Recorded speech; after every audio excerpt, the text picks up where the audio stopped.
Oda a Roosevelt de Rubén Darío. Es con voz de la Biblia o verso de Walt Whitman que habría que llegar hasta ti, cazador, primitivo y moderno, sencillo y complicado, con un algo de Washington y 4 de Nimrod. Eres los Estados Unidos, eres el futuro invasor de la América ingenua que tiene sangre indígena, que aún reza a Jesucristo y aún habla en español. Eres soberbio y fuerte ejemplar de tu raza, eres culto, eres hábil, te opones a Tolstoy y domando caballos o asesinando tigres. Eres un Alejandro Nabucodonosor, eres un profesor de energía, como dicen los locos de hoy. Crees que la vida es incendio, que el progreso es erupción. En donde pones la bala, el porvenir pones. No. Los Estados Unidos son potentes y grandes. Cuando ellos se estremecen, hay un hondo temblor que pasa por las vértebras enormes de los Andes. Si clamáis, se oye como el rugir del león. Ya Hugo a Grant le dijo, las estrellas son vuestras. Apenas brilla alzándose el argentino sol y la estrella chilena se levanta. Sois ricos, juntáis al culto de Hércules, el culto de Mamón, y alumbrando el camino de la fácil conquista, la libertad levanta su antorcha en Nueva York. Mas la América nuestra, que tenía poetas desde los viejos tiempos de Netzahualcóyotl, que ha guardado las huellas de los pies del gran Baco, que el alfabeto pánico en un tiempo aprendió, que consultó los astros, que conoció la Atlántida, cuyo nombre nos llega resonando en Platón, que desde los remotos momentos de su vida vive de luz, de fuego, de perfume, de amor, de la América del gran Montezuma, del Inca, la América fragante de Cristóbal Colón, la América católica, la América española, la América en que dijo el noble Guatemoc, yo no estoy en un lecho de rosas. Esa América que tiembla de huracanes y que vive de amor, hombre de ojos sajones y alma bárbara, vive y sueña y ama y vibra, y es la hija del sol. Tened cuidado, vive la América española. Hay 1000 cachorros sueltos del león español. Se necesitaría Roosevelt ser Dios mismo, el rifrero terrible y el fuerte cazador, para poder tenernos en vuestras férreas garras.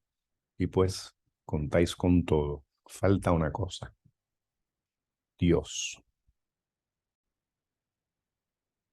Y hoy voy a hablarles de este poema, Oda a Roosevelt, de Rubén Darío, como un documento histórico. Es decir, como un ejemplo de la poesía modernista, pero a la misma vez, como hacemos con todos los poemas que hemos leído, ubicarlo en un contexto histórico para que lo podamos leer como un documento más allá de meramente un texto literario. Todas las obras de arte, incluyendo los textos literarios, se pueden leer como documentos históricos y eso es lo que vamos a hacer. Roosevelt obviamente es el background, precisamente porque es una oda dirigida a este presidente, me parece que es el 26º presidente de los Estados Unidos, y por qué razón el poeta modernista por excelencia le dedica una oda a Roosevelt y qué otros textos literarios alrededor de principios del siglo pasado, del siglo XX, hacen referencia a esta figura y a los Estados Unidos como un exogrupo, como alguna manera de establecer una perspectiva binaria del mundo en el que Latinoamérica y los Estados Unidos o el norte están básicamente enfrentados. Eso es lo que haremos hoy. Roosevelt es paradigmático, no por casualidad lo escoge Rubén Darío como un modelo para su poema y para hablar de la diferencia que hay entre los latinos y los Estados Unidos, los sajón. Roosevelt era un individuo que en su niñez padeció de una enfermedad debilitante. Luego se hizo un atleta, cazador, perteneció al ejército y creó los Rough Riders durante la guerra hispanoamericana, participó en la guerra en Cuba. Y la caricatura que ven ahí al fondo es del Times de Nueva York en el 1903. No es una caricatura que se hizo fuera de los Estados Unidos, es una de las visiones que se tenía de Roosevelt, aún dentro de los Estados Unidos. Las caricaturas obviamente se hacen para mostrar rasgos exagerados. Y ahí tienen a Roosevelt con su uniforme de los Rough Riders de la guerra hispanoamericana. Y además en la caricatura aparece alguna información sobre las negociaciones que se hicieron en el Congreso de Estados Unidos. Y con el capital, por supuesto, de los inversionistas que deseaban hacer el Canal de Panamá. Y para crear el Canal de Panamá, pues había que separar a Panamá de la Gran Colombia, cosa que se logra mediante las intrigas que pueden ver ahí en el lado izquierdo, las intrigas que son sobre todo basadas en la compra de algunos funcionarios de Panamá que instigaron para la creación de ese país que nace con el auspicio, por supuesto, de los Estados Unidos y del capital norteamericano, más que nada. Bueno, espectacular caricatura en la que Colombia, en la Gran Colombia, que era un territorio que incluía Venezuela y Ecuador, poco a poco se convierte en esas diferentes repúblicas. Y en el caso de Panamá, obviamente se crea a partir de los intereses particulares del capital norteamericano y de la necesidad de esos inversionistas de crear un paso como el Canal de Panamá, que también se planificó para Nicaragua, por eso el país de hecho donde nace Darío, pero eso es otra historia. Y ahí tienen a Rubén Darío, el poeta nicaragüense, padre tutor del modernismo, y el autor de la oda a Roosevelt como nicaragüense al fin. Es interesante el contexto porque, como les decía, el contexto es la construcción del Canal de Panamá. Y para la construcción del Canal de Panamá era necesario que Panamá, que era parte de la Gran Colombia, se independizara. Y el capital norteamericano entonces hace todo lo necesario para crear ese clima que propende a la separación de Panamá del resto de la Gran Colombia. Es interesante porque Nicaragua también era parte de la planificación de ese paso del Atlántico al Pacífico, del Caribe al Pacífico. Y de hecho hoy día uno de los proyectos que tiene el gobierno de Daniel Ortega en Nicaragua es la construcción de un canal para competir con el Canal de Panamá. Pero eso en 1903, un poquito antes, obviamente, desde el final del siglo XIX, se planteaba la posibilidad de que Nicaragua también fuese territorio en el que se construyera ese ISO. Por esa razón, entonces, Rubén Darío, en ese contexto, digamos, que por eso, en ese contexto que Rubén Darío escribe su poema, y por eso quiero trabajar con ese poema como parte de todo un contexto histórico que me parece muy pertinente. ¿Qué hace este poema? Este poema hace un trabajo bastante común en la historia de la humanidad, con todos los procesos en los que participan seres humanos. Grupos humanos configuran una identidad a nivel individual, a nivel comunal, a nivel de una comunidad. Así que hay un ejercicio que siempre es un ejercicio arbitrario en el que se aceptan y se rechazan unas ciertas características y unos atributos, ¿verdad? Rasgos físicos, patrones de conducta, normas, etcétera. Y esto sirve para el establecimiento de unas oposiciones binarias, digamos, ¿no? En las que Hay algo que es natural, que es propio, y hay algo que no es natural y es ajeno. En el caso de Latinoamérica, se trata de repúblicas eh, jóvenes. En el caso de los Estados Unidos, también es una república relativamente joven. Estamos hablando de finales del siglo XIX, principios del siglo XX. En términos relativos, obviamente son naciones muy jóvenes. Eh, y en esas comunidades entonces se van formando esos universos constitutivos de un yo, de nosotros, que rechaza de alguna manera ese otro, ¿no? Esas divisiones norte-sur son bastante comunes.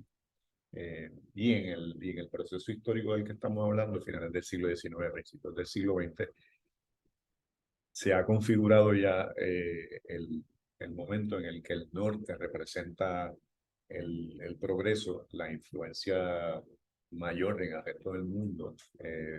Y entonces eso implicaría, por supuesto, que el sur se defiende de esa presencia del norte como el nuevo centro de influencia.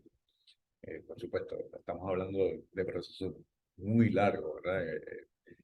Cuando Italia pierde guerra, estamos hablando de que el sur, es decir, esa idea de donde surge toda nuestra cultura, la cultura greco-romana, eh, proceso histórico larguísimo. Poco a poco esos estados eh, van perdiendo su influencia sobre el resto del mundo en oposición a los Estados Unidos o Inglaterra. Bien, es casi como algo de sentido común, pero poca gente se pone a pensar en esa construcción de identidades y cómo las alteridades en las sociedades humanas se establecen como cosas bastante naturales, ¿verdad? Son cosas que están en la naturaleza. Eh, por ejemplo, cuando Francia pierde su enfrentamiento con Prusia en 1870, cuando Italia es derrotada en Adwa en 1896, y por supuesto la guerra hispanoamericana, cuando España pierde la guerra hispanoamericana y pierde sus posesiones en esta parte del mundo, en América, en Estados Unidos. Eso se representa desde la perspectiva del norte, de la perspectiva norteamericana, de la perspectiva inglesa, etcétera, como un ejemplo de la debilidad, de la inferioridad de la raza latina, que hasta entonces había sido la raza, entre comillas, por supuesto, superior. Y a partir de ahí, de finales del siglo XIX, las razas, de nuevo, esos son conceptos que ahora mismo no tienen sentido, no se utilizan.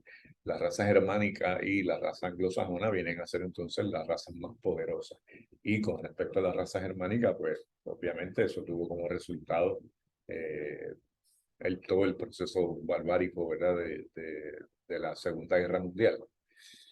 Eh, esas pugnas, esas luchas se pueden observar, se pueden formular en los discursos literarios, y eso es lo que me interesa, ¿no? Eso en algún momento se llamó panlatinismo, es decir, muchos países se integraban a la idea de la latinidad todavía, ¿verdad? Pero a finales del siglo XIX, principios del siglo XX, eso se convierte en una especie de ideología, el panlatinismo, y en el caso nuestro, en el caso del continente americano, quiero decir, esa polémica, esa pugna entre la raza latina y la raza anglosajona, pues se representa en Hispanoamérica y los Estados Unidos.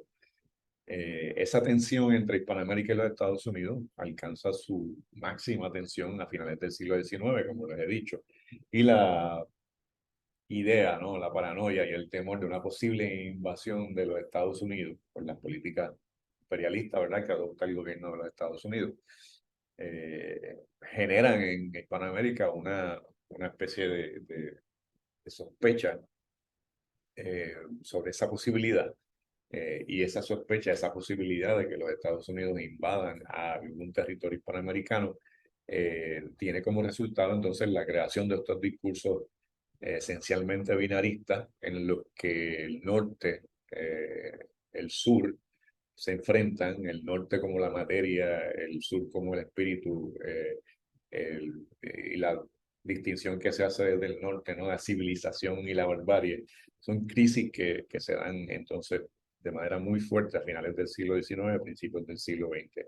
Esta idea de la posibilidad de que los Estados Unidos ingresen, ataquen, invadan países hispanoamericanos no es algo fantasioso, ¿verdad? Tiene sentido histórico. Se justifica cuando los Estados Unidos han hablado como parte de su política exterior del destino manifiesto, que no es otra cosa que el destino de los Estados Unidos es expandirse a través del resto del territorio americano. Y por supuesto hubo intervenciones militares de los Estados Unidos. El ejemplo más claro de eso es la expansión de las fronteras originarias de los Estados Unidos, que ocupan territorio que era originalmente mexicano en esa confrontación que se dio desde 1846 hasta 1848. Es decir, dos terceras partes del territorio mexicano pasan a ser parte del territorio de los Estados Unidos. Y por supuesto la guerra hispanoamericana de 1898, en la que participa el presidente Roosevelt, a quien Rubén Darío le dedica esta oda en esos versos larguísimos, monumentales de su texto, ¿verdad? Ahora, el contexto específico más cercano, digamos, es la guerra hispanoamericana y digamos, la secesión de Panamá y Colombia que ocurre en 1903. Así que el temor ese a ser dominado, invadido, eh, ocupado por los Estados Unidos no es una cosa fantasiosa, sino un mecanismo de defensa de los intelectuales y los escritores eh, que, que se refleja en algo real, ¿verdad? En un evento histórico, en varios eventos históricos reales. ¿Qué es entonces el panlatinismo? Que es esa medida de protección que nos une al resto de Hispanoamérica, que todos los países hispanoamericanos están unidos por lazos culturales, lingüísticos, históricos, etc. Y el panlatinismo aparece entonces como una defensa ante el avance de los Estados Unidos y abogaba sobre todo por la unión de los países latinoamericanos.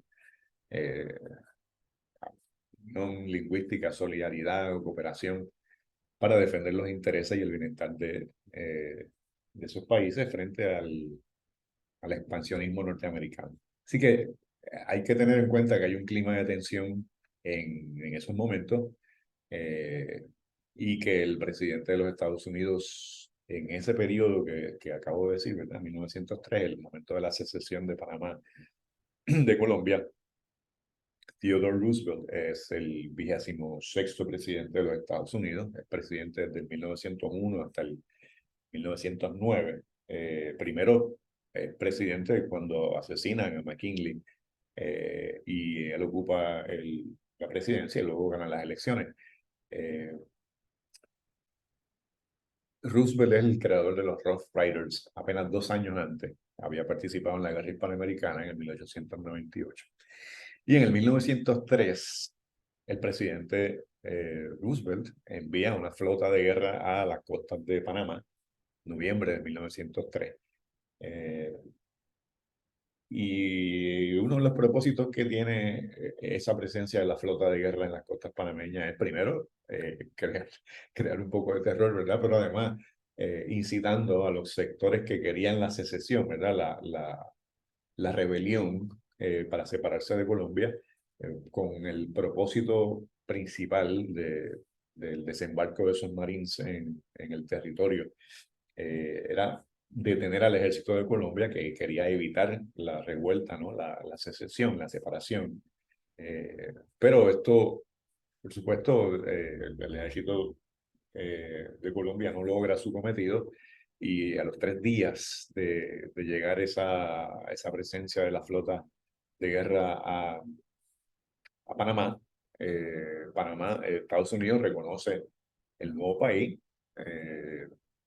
y a los 15 días aproximadamente se inician los trabajos del canal, de la creación del canal.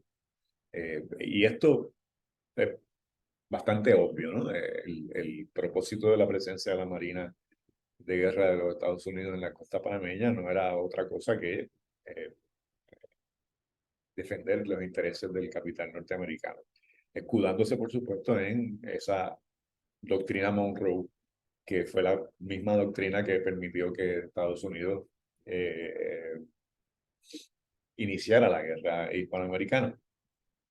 Así que la disposición a una política exterior bastante agresiva, que va a perjudicar la estabilidad de los países hispanoamericanos, está ahí presente.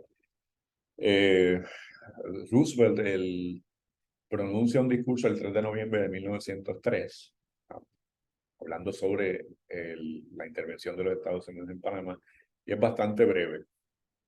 Lo que dice Roosevelt en ese discurso del 3 de noviembre de 1903 es I took Panama, tomé Panamá, y ya se acabó el asunto. Así que las implicaciones socioeconómicas y políticas de las palabras de Roosevelt son bastante evidentes. Y como respuesta a eso está, entre otras muchas cosas, por supuesto, la oda a Roosevelt de Rubén Darío. Un poquito antes de esa revolución independentista promocionada por los Estados Unidos en Panamá en 1903, se publica un libro también importantísimo de José Enrique Rodó, se llama Ariel, se publica en el 1900, y allí también está todo ese universo metafórico que está en el poema Oda a Roosevelt de Rubén Darío, están en el libro Ariel de José Enrique Rodó, que es del 1900. Ahí está el retrato de los Estados Unidos como una especie de animal antropófago, calibanesco, que tiene el deseo de tomar Hispanoamérica. Eh, el, el germen ideológico de esa coyuntura histórico, esa coyuntura histórica de la latinidad, el panlatinismo y todo eso está relacionado eh, con esa presencia de los Estados Unidos y el expansionismo. Y desde Ariel en el 1900 hasta Oda Roosevelt, 1905, que se publica, ¿no? Estamos viendo el mismo universo metafórico, como Estados Unidos se presenta como una especie de bestia, de animal, de antropofagia y calibanesco, ¿no? Es como esa configuración que les decía ahorita de la alteridad, ellos y nosotros, está ahí presente en la literatura. En Cantos de Vida y Esperanza de Darío en el 1905, perdón, en el prefacio, el propio Rubén Darío justifica la presencia de poemas como Oda a Roosevelt. ¿Por qué está ese poema ahí? Dice Rubén Darío en el prólogo a ese libro, Cantos de Vida y Esperanza. Cito, si en estos cantos hay política es porque parece universal, y si encontráis versos a un presidente es porque son un clamor continental. Mañana podemos ser yanquis, y es lo más probable. De todas maneras, mi protesta queda escrita sobre las alas de los inmaculados cisnes, tan ilustres como Júpiter. Así que cierro la cita, ¿no? En ese prólogo, eh, Darío justifica el que aparezca un poema o aparezcan algunos versos políticos en su libro, en ese Cantos de Vida y Esperanza, de un poeta que es más conocido por sus poemas eh, eh, alejados, casi como si fuesen poemas que se alejan totalmente de la realidad. Poemas como que en las que leemos versos como la princesa está triste, que tendrá la princesa, los suspiros se escapan de su boca de fresa, ese tipo de estética. Y de momento aparece esta oda, que es una protesta, ¿verdad?, ante el peligro de las políticas imperialistas de los Estados Unidos, que suponían peligro a la totalidad de Hispanoamérica. Así que esa representación de Darío, esa representación caricaturesca, en cierto modo respetuosa y a la misma vez caricaturesca de Darío, como la caricatura que les presenté al principio, ¿verdad? Está, digamos, sustentada sobre esa política. Bueno, el poema obviamente está evidentemente, de manera muy clara y precisa, está escrito como una estructura binaria en la que aparece desde el primer verso una invocación, ¿verdad? Cito, es con voz de Biblia o verso de Walt Whitman, que habría de llegar hasta ti, cazador, mayúscula por supuesto, porque ese cazador es Roosevelt. El poema eh, empieza hablando de esa distinción que se hace, pero esa comunicación que se establece con el enemigo, entre comillas, también facilita la comprensión entre las culturas, ¿verdad? Porque los adjetivos que se utilizan para describir a Roosevelt y las aseveraciones que hace la voz poética sobre el presidente de Estados Unidos, parecería, ¿verdad?, que no hay posibilidad de diálogo entre ese Roosevelt que en los primeros versos del poema, ¿verdad? No es solamente un presidente, sino la personificación misma de los valores y los intereses particulares, ¿verdad?, de los Estados Unidos. Así que hay un paralelismo entre Roosevelt y un conquistador o un invasor, ¿verdad? Por eso el poema continúa: eres los Estados Unidos, eres el futuro invasor de la América ingenua que tiene sangre indígena, que aún reza a Jesucristo y aún habla en español. En esencia, lo que está haciendo Roosevelt es encarnar, de acuerdo con el poema, por supuesto, eh, una naturaleza violenta, hostil, eh, insaciable, el apetito del conquistador, del cazador. Eh, y Darío se toma la molestia, ¿verdad?, de que su hablante en este poema haga, complejice en cierto modo la figura de Roosevelt, eh, presentando como características llenas de contrastes que no necesariamente van a convertir a la figura de Roosevelt en un personaje positivo, ¿verdad? Pero citando del poema: primitivo y moderno, sencillo y complicado, con algo de Washington y 4 de Enron. Obviamente, la figura ahí, la alusión a Washington como el libertador, eh, eh, pero además primitivo y moderno, sencillo y complicado, porque obviamente la figura de Roosevelt, como todas las figuras humanas, no son muy sencillas, ¿verdad? Pero en el caso de Roosevelt es un hombre culto, pero a la misma vez un hombre de deporte, un hombre de caza, el que le gusta cazar osos y tigres, etc. Así que eh, ahí hay esa ambivalencia eh, de compararlo con Washington, pero a la misma vez se dice, tiene algo de Washington y 4 de Nimrod. Comparar a el presidente Roosevelt con Nimrod es bastante, 4 de Nimrod, no es que se parezcan, es 4 veces. Nimrod es en la Biblia el primer rey después del diluvio, y dice la palabra del Señor en Génesis, capítulo 10, versículo 9, bravo cazador delante de Yahvé. Así que la figura de Roosevelt es ante todo un cazador, vinculado en la Biblia a la exageración, a la desmesura. Es el creador de la Torre de Babel, el creador no, el que ordena la construcción de la Torre de Babel. Así que ese algo de Washington 4 de Nimrod indica que es más cazador que otra cosa. Roosevelt eh, no es un mandatario, digamos, no es un líder como Alejandro Magno, eh, sino más bien como Nabucodonosor, que es conocido sobre todo por la conquista de Jerusalén y por periodo de cautiverio del que somete a los habitantes. Así que esa ambivalencia entre una figura como Alejandro Magno y una figura como Nabucodonosor, que es un mandatario que tiene en cautiverio a una población durante muchos años.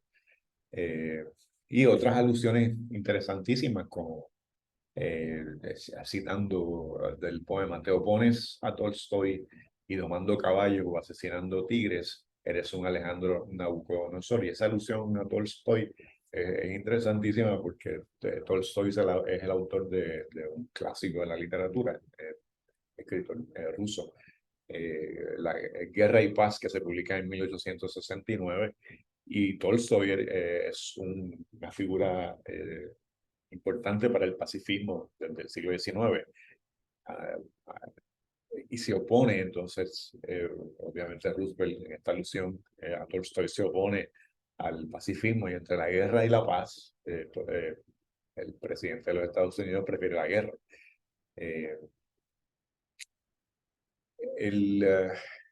Por ejemplo, ¿no? Las alusiones a la destrucción y al futuro de la conquista, continúo citando el poema: crees que la vida es incendio, que el progreso es erupción, que en donde pones la bala pones el porvenir. Así es que Roosevelt se asocia al progreso como al progreso de los intereses norteamericanos para eso, es decir, para el desarrollo de los Estados Unidos y del capital norteamericano.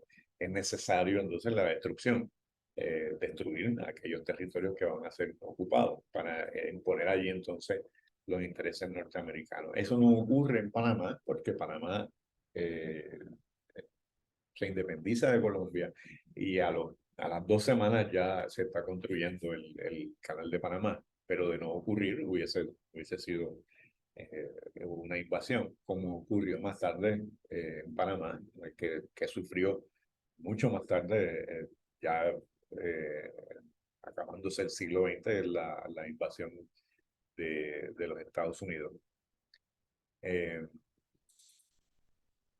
Entonces, el colosal enemigo, el colosal enemigo que es los Estados Unidos, hay una cita, estoy hablando de las citas que aparecen ahí en el poema, hay otra cita, cuando habla de Víctor, me refiero al escritor francés Víctor Hugo, que emplea una cita para hablar del presidente estadounidense Ulysses Grant.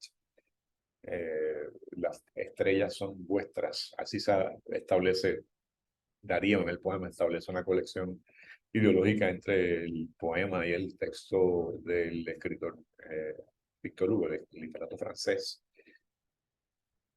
Perdón. Ese texto de Hugo, Víctor Hugo, está criticando la severidad de Grant por su germanismo, más que nada, durante la guerra franco-prusiana de 1870, que Francia es derrotada por Prusia. El apoyo de Grant a Prusia, el filogermanismo de Grant, es criticado por el escritor francés. Por supuesto, el francés tiene que defender los intereses de su país. También recurre a otros imaginarios, ¿no? El imaginario, cuando digo imaginario, quiero decir una, una selección metafórica,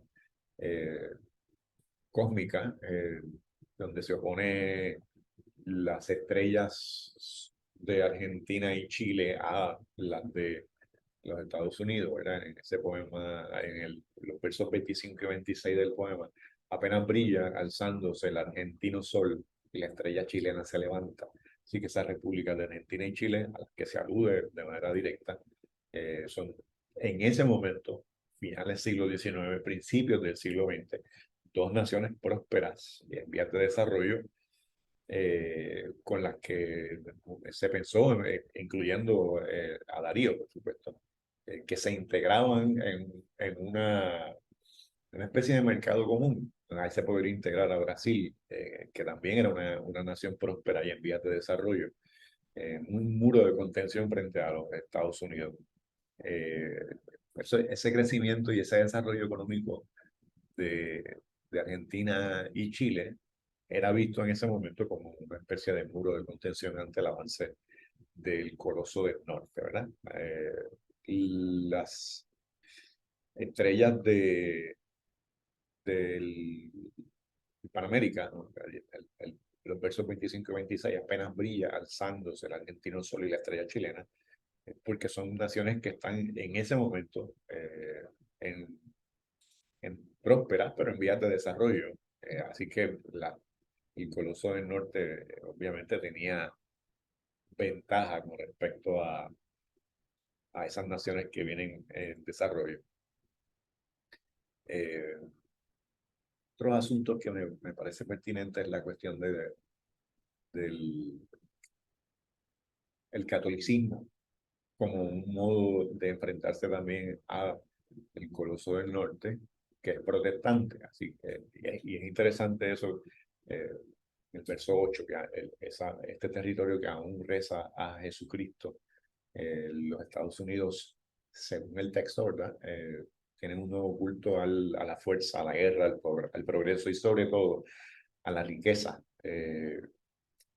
Verso 26 y 27 del poema Oda a Roosevelt: sois ricos, juntáis al culto de Hércules, el culto de Mamón. Versos 26 y 27.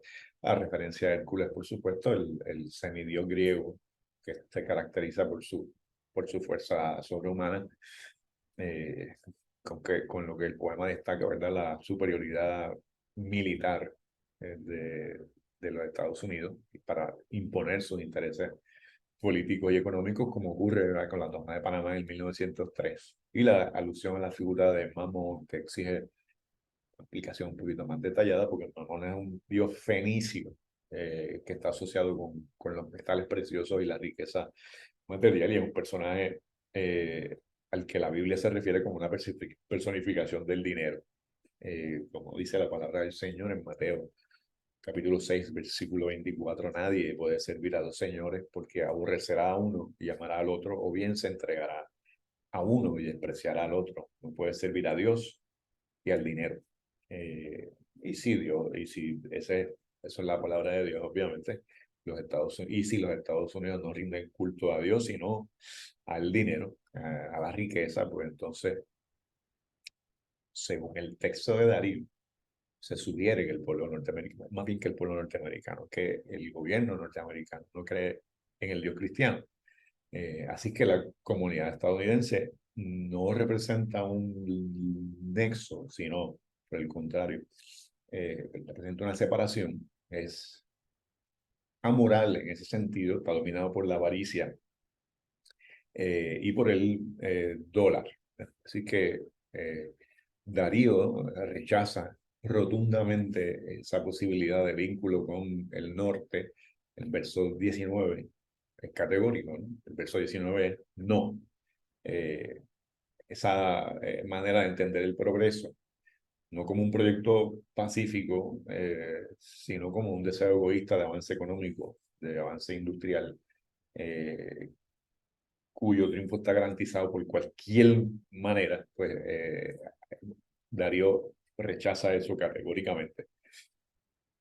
Ahí hay otros aspectos, ¿verdad? Como el indigenismo, el asunto de la presencia del indio que separa a, al, nosotros hispanoamericanos del imperialismo de los hombres del norte, que han acabado con los indios y los tienen en reservaciones, y la presencia también de la madre patria, ese vínculo con España, con esa cultura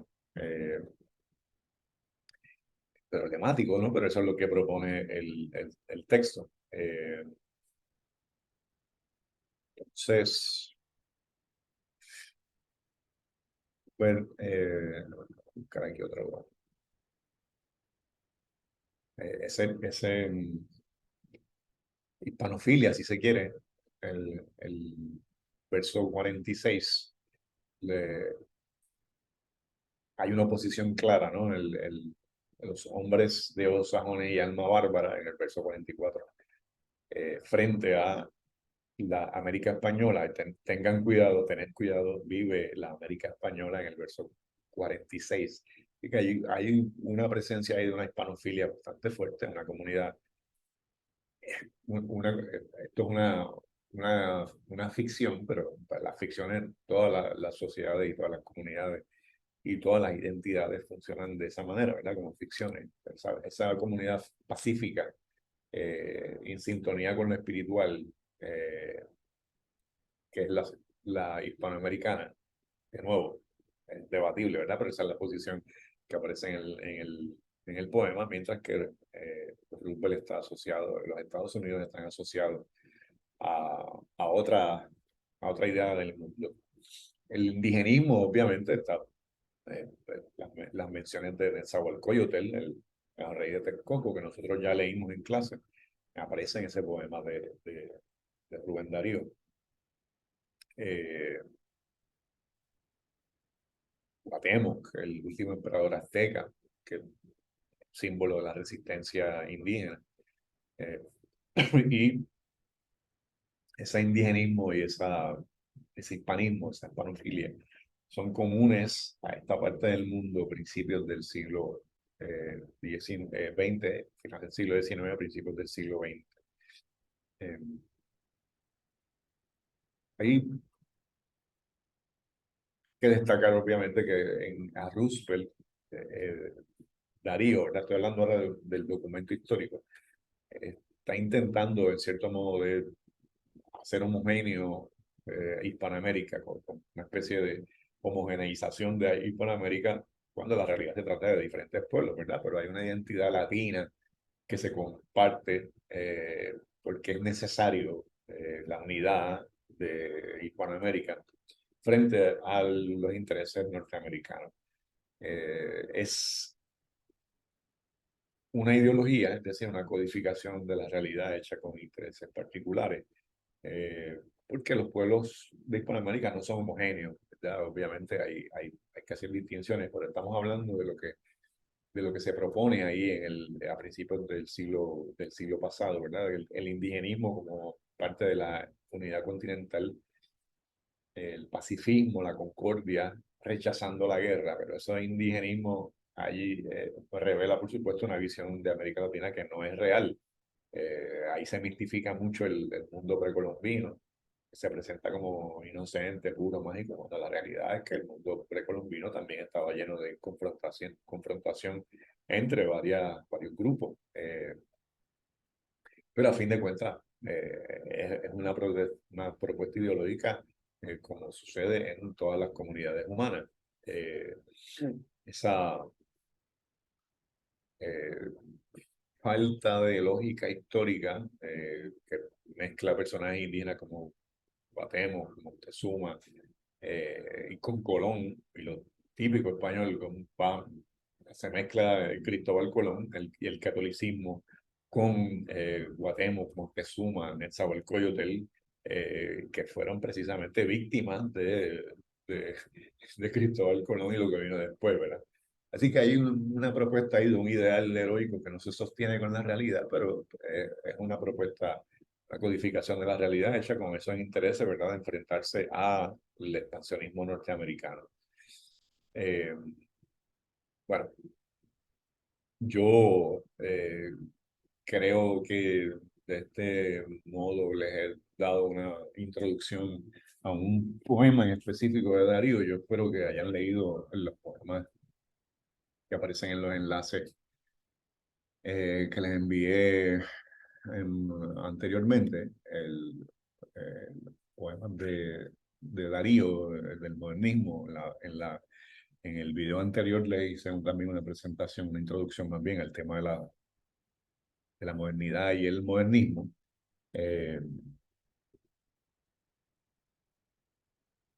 De qué manera estos poemas están relacionados con la modernidad, con un cambio, ¿verdad? De modo de interpretar la realidad. En algunas ocasiones no es una cosa demasiado clara, eh, pero está más bien relacionado con cómo Rubén Darío se apropia del capital cultural que aparentemente no le pertenece, pero se apropia de él y forma movimiento literario. Entonces es difícil plantearse que poemas como La Sonatina, este poema rebuscado en el que se habla de los Jazmines de Oriente, del Humboldt del Norte, de Occidente las Dalias y las Rosas del Sur y los palacios reales y todas estas cosas. No sé si tuvieron ocasión de leer el enlace, pero quizá no sé si para bien o para mal, el poema más conocido de Rubén Darío es La Sonatina, ese que ahorita mencioné, los primeros dos versos, ese, la princesa está triste, que tendrá la princesa, los suspiros se escapan de su boca de fresa, que ha perdido la risa, que ha perdido el color, la princesa está pálida en su silla de oro, está mudo el teclado de su clave sonoro y en un vaso olvidada se desmaya una flor. Esa sensibilidad es difícil en estos momentos de la humanidad donde la gente solamente escucha reggaetón, pero en ese momento, finales del siglo XIX, este poema específicamente de finales del siglo XIX, es un texto en el que se sintetiza todo el conocimiento, la estetización que antes era europea. Este tipo, quiero decir, Rubén Darío, se apropia de todo eso, lo asume como propio y a partir de asumir esa cultura como propia, crea un nuevo movimiento literario. Este tipo es un indio chorotega de Nicaragua que escribe no sobre el lago de Managua ni nada por el estilo, le está escribiendo pues, esa sonatina, por ejemplo, eso, ¿en qué está pensando la princesa de la sonatina? Bueno, pues piensa acaso en el príncipe de Yoconda o de China o en el que ha detenido su carroza argentina para ver de sus ojos la dulzura de luz, o en el rey de las islas de las rosas fragantes, o en el que es soberano de los claros diamantes, o en el dueño orgulloso de las perlas de Hormuz, y por ahí sigue, ¿verdad? La princesa de la boca de fresa y por supuesto de ojos azules, que tiene un palacio, que tiene un halcón encantado, que tiene cisnes unánimos en el lago de Azur y toda esta cosa de las cortes, se presentan ahí. Es como si toda la riqueza material y la riqueza cultural del mundo se sintetizara en un texto. Y eso es mío, dice Rubén Darío, eso nos pertenece. Y esa apropiación de la cultura, digamos, del capital cultural universal apropiado, que le pertenece a los hispanoamericanos, se tiene en las manos y con eso se construye una nueva realidad. Eso es lo moderno que tiene el modernismo, esa es la modernidad que está presente en el texto, la capacidad, en el plano intelectual, por supuesto, y como propuesta de desarrollo, de apropiarse del capital cultural, fíjate que estoy hablando del capital cultural, eh, y con eso construir una nueva manera de interpretar la realidad.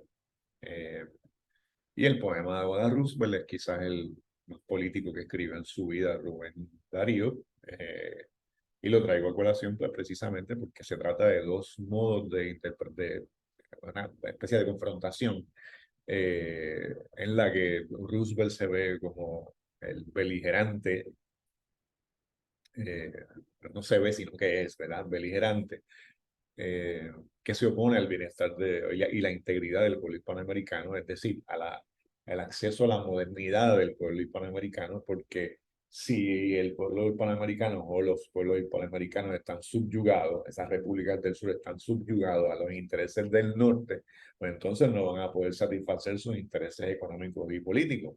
Es decir, no van a tener acceso a la modernidad, al desarrollo, al uso de la razón con el propósito de planificar el desarrollo, ¿verdad?, de sus naciones. Así que frente a esta Hispanoamérica virtuosa, se opone a esta presencia de esta civilización que se presenta como corrupta, barbárica, beligerante, guerrera, imperialista. Pues así que ahí el texto de Darío, los textos de Darío, en alguna medida tratan de defender los intereses de ese pueblo hispanoamericano frente al los pueblos del norte, eh, pueblos hispanoamericanos frente al agresivo imperialismo capitalista del norte. Y es un mecanismo de protección. Así que la modernidad de Hispanoamérica se ve amenazada por la expansión de los intereses modernos del norte. Y como les decía, no era paranoia. Digo, uno puede ser paranoico ante una persecución real, pero en este caso particular hay evidencia histórica, ¿verdad?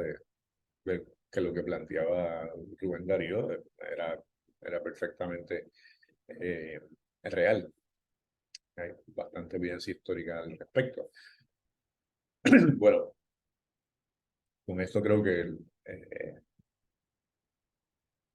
he tocado los puntos más relevantes que me interesaba destacar y espero que en algún momento de este semestre podamos tener unas sesiones presenciales.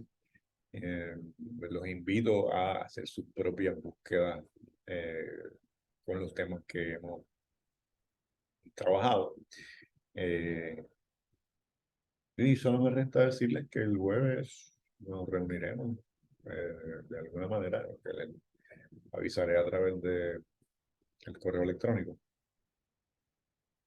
y que disfruten de la vida porque la vida es corta.